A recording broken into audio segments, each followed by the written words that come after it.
It's Monday night, and here's what happened. Ghislaine Maxwell is not having a good time in her new prison. Reports now saying that she had to be moved from the Florida prison because the inmates were calling her a snitch and threatening her life after she met with Donald Trump's personal lawyer. Meanwhile, the inmates in Texas are saying this is supposed to be a low-security prison for nonviolent offenders. Trafficking minors is not a nonviolent offense. When they moved Ghislaine Maxwell into the Texas prison, they had to put the entire place on lockdown and force them to draw their blinds in an attempt to hide Ghislaine from their view. Though the idea that she would make friends with Elizabeth Holmes or Jen Shah seems more unlikely than Donald Trump giving her a pardon. I don't know what it is with the Hegseth brothers, but they cannot keep their texts in their phones in their pants. Pete Hegseth's brother, who serves as one of his senior aides, now has had his text messages leaked. The messages include details about how they hope to use the military in the future for deportations.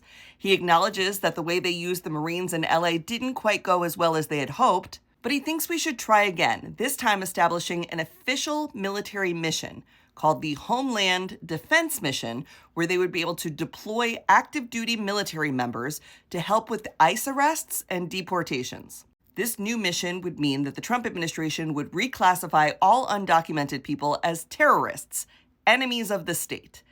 And undocumented people and immigrants are not the only people that Trump has called enemies of the state or terrorists. He has called gay people enemies of the state, and he has called all Democrats enemies of the state. So don't think that this will start and end with immigration. And if you think that's a wacky idea, wait till I tell you what the Department of Transportation is up to. No, it's not making sure the airplanes stay in the air. Sean Duffy wants to put a nuclear reactor on the moon. Meanwhile, another spaceman, Elon Musk, is still calling Donald Trump out for being in the Epstein files and also calling his big, beautiful bill an abomination for the fact that it adds $4.1 trillion to the debt.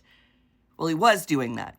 But he's also spent $1 million on ads that will only run on Fox News talking about how great the big, beautiful bill is. The FDA has eliminated 52 food standards.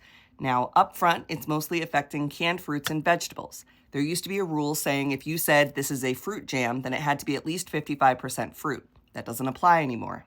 Some of these cuts on food safety standards will happen immediately, while others, like the food safety standards on dairy, will take months to roll out. Fiber maxing is the new TikTok trend where people are trying to maximize their fiber intake. This is a follow-up to people trying to maximize their protein intake, which probably caused them to need more fiber. Only 7% of US adults get the amount of fiber that is needed, so before you go fiber maxing, please make sure you check with your doctor. Lastly, welcome to Rochester, where this graffiti has been up for over a week with no signs of it going anywhere.